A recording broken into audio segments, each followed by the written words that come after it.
Hello everyone, আমি সোমার সংসারের নতুন একটি ব্লগে আপনাদেরকে অনেক ভালোবাসা।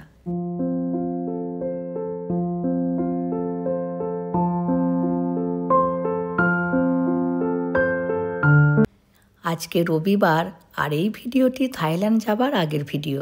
হঠাৎ করে থাইল্যান্ড চলে গিয়েছিলাম, তো ভিডিওটি দেয়া হয়নি। যাই হোক, আজকে রবিবার বলে ওই একটু খাসির মাংস বানাচ্ছি। আর মাংসটা দেখুন কত সুন্দর, একটিও হাড় নেই।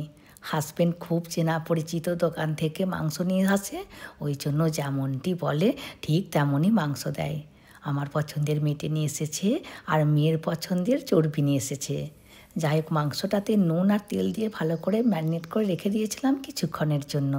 আর পেঁয়াজটাকে মিক্সিতে আধপাটা করে নিয়েছিলাম। কুচানো পেঁয়াজের থেকে আধপাটা পেঁয়াজের স্বাদটা বেশি ভালো হয়। যাই হোক, আজকে আবার তোট্টি পরিষ্কার করতে আসবে, মানে জলের ট্যাঙ্কি পরিষ্কার করতে আসবে। তামিলেকে তোট্টি বলে।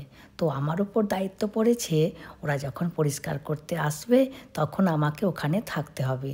কি মহা মুশকিল বলুন তো, খুব বিরক্তির একটি কাজ। ওই জন্য তাড়াতাড়ি করে রান্নাটা করে নিচ্ছি। একবার ছাদে যেতে হবে, ওরা ওই 11:30-12টার মধ্যে চলে আসবে। দাঁড়ান, চর্বিগুলোকে একটু তুলে রাখি, তারপরে মাংসটাকে ভালো করে কষবো, তা না হলে চর্বিগুলো সব গলে যাবে। আর জানেন, এইগুলোই এমনিই দিয়েছে, কোনো পয়সা নেয়নি। আর মেয়ের খুব পছন্দের চর্বি, আজকে একটু আগে এসেই দেখে গেছে, তার কি মহা আনন্দ চর্বি দেখে। এখন ছোট আছে খাক, বড় হলে তখন আর নিজেই খাবে না। এবার মাংসটাকে ভালো করে কষে তারপরে আলুগুলো দিয়ে দেব। আলুগুলো দিয়ে আরও মিনিট 5 কষিয়ে জল দিয়ে দেব। আর এই আলুগুলি চন্দ্রমুখী আলু, ওই জন্য বেশি কষার দরকারই নেই, তা না হলে সব গলে যাবে। ব্যাস, কষা হয়ে গেছে। এবার একটু গরম জল দিয়ে দেব, তারপরে চর্বিগুলো দিয়ে দেব। আর মেয়েকে বলেছি একটি সিটি পড়লেই যেন গ্যাসটা বন্ধ করে দেয়। ব্যাস হয়ে গেছে। চলুন এবার বরং ছাদে যাই, ওরা চলে এসেছে। আর দেখুন, ছাদটি ভালো করে পরিষ্কার করে দিয়েছে। তো এই ছাদটি ধুতে এরা নিচ্ছে 500 টাকা।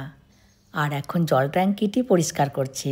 দুই দিকের জলটা বেরিয়ে যাচ্ছে, তারপরে পুরো ট্যাঙ্কিটি যখন খালি হয়ে যাবে তখন ওই একটু সার্ফ দিয়ে ব্রাশে করে ঘষে ঘষে পরিষ্কার করে দেবে।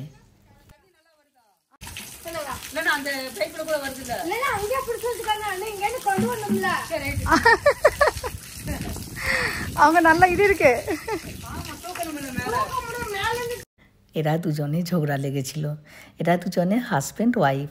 আমাদের যখনই জল ট্যাঙ্কি পরিষ্কার করতে হয় তো এদের দুজনকেই ডাকা হয়। আর দেখুন, আমাদের দুটো করে জলের ট্যাঙ্কি আছে। একটিতে খাবার জল এসে পড়ে, আর একটিতে বোর জল এসে পড়ে। আর দেখুন কেমন নোংরা হয়েছে, 1 বছর পরিষ্কার হয়নি। আমরা প্রতি বছরে একবার করে পরিষ্কার করি।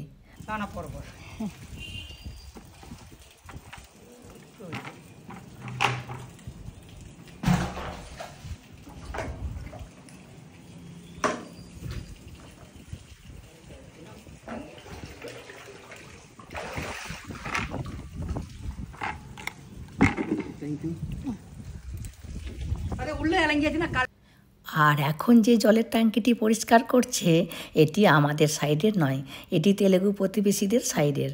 দাঁড়ান, আমাদের ছাদের জল ট্যাঙ্কিটি দেখাচ্ছি। এই যে এটি আমাদের ছাদের জল ট্যাঙ্কি, এটি পরে পরিষ্কার করবে বলছে, এখন এটি করছে। যাই হোক, তো দুটি ছাদের জল ট্যাঙ্কি পরিষ্কার করতে 2000 টাকা নিচ্ছে। মানে আমাদের ছাদেরটাতে 1000 টাকা আর এটিতে 1000 টাকা। তো আমাদের 1000 টাকাটা আবার 3 ভাগে ভাগ হবে। যা ব্যালেন্স হবে তা আমরা হিসাব করে এনাদেরকে দিয়ে দেব। কারণ আমাদের জল ট্যাঙ্কিটা 3টি ঘর মিলে ইউজ হয়, মারাঠি, মারোয়ারি আর আমরা। আর এদিকেও সেম।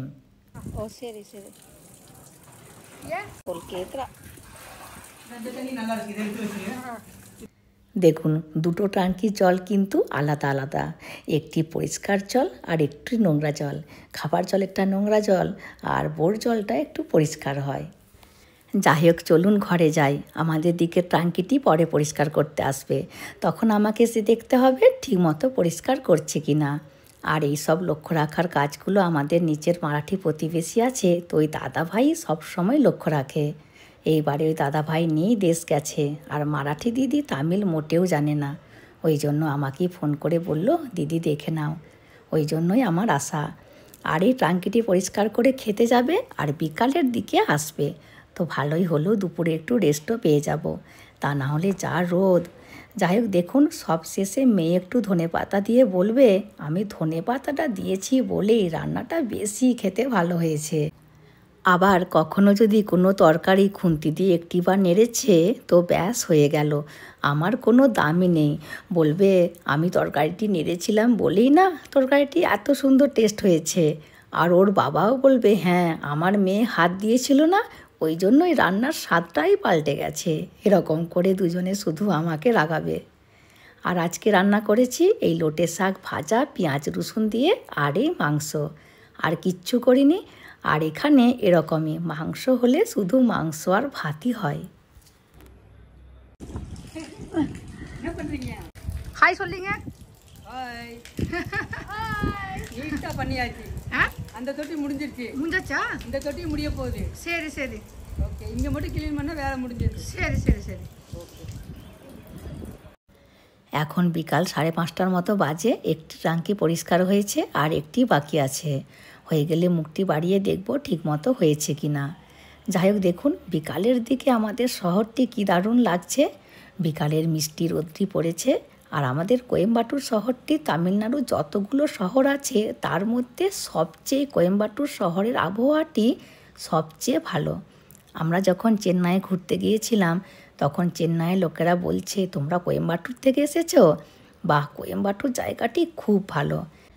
চেন্নাই তামিলনাড়ুর রাজধানী হতে পারে, কিন্তু প্রচণ্ড গরম, আর বর্ষাকালে শুধুই বন্যা হয়ে যায়। সেই দিক থেকে দেখতে গেলে কোয়েম্বাটুরে চেন্নাইয়ের মতো অত গরমও নেই, আবার বন্যাও হয় না। সত্যি জায়গাটি খুব ভালো, আর চারিদিকে পাহাড়ে ভর্তি। তবে এখন 2-4 বছর গরমটা একটু বেশিই পড়ছে, তবে চেন্নাইয়ের মতো নয়। যাই হোক, দেখুন কত নোংরা বেরিয়েছে, কত বালি বেরিয়েছে। আর এই জলটি সাদা হলে জানবো ট্যাঙ্কিটি পরিষ্কার হয়েছে। আর দেখুন এই ব্রাশটা দিয়ে আর একটু সার্ফ গুঁড়ো দিয়ে ভালো করে ঘষে ঘষে মাজবে, তারপরে জল দিয়ে ধুয়ে পরিষ্কার করবে। ভালোই কিন্তু কাজটা আছে। 1000 টাকা নিচ্ছে, কিন্তু কাজটাও বেশ অনেকটাই বেশি। দেখুন জলটা এতক্ষণে সাদা বেরোচ্ছে, তার মানে ট্যাঙ্কিটি পরিষ্কার হয়েছে। এবার ছাদটিকে ভালো করে ধুয়ে দেবে, তাহলে এনাদের কাজ হয়ে যাবে। যাই হোক, চলুন আমিও ভিডিওটি আজকের মতো এখানেই শেষ করছি। চলে আসবো পরের ভিডিওতে। হাসি খুশি থাকবেন, সবাইকে হাসি খুশি রাখবেন। আর যদি ভিডিওটি ভালো লাগে please like, comment and share করে দেবেন, আর অতি অবশ্যই সাবস্ক্রাইব করে দেবেন। Thank you. பைப்பு கொண்டு வந்து அடிக்கிறதாமா கொஞ்சம் தானே.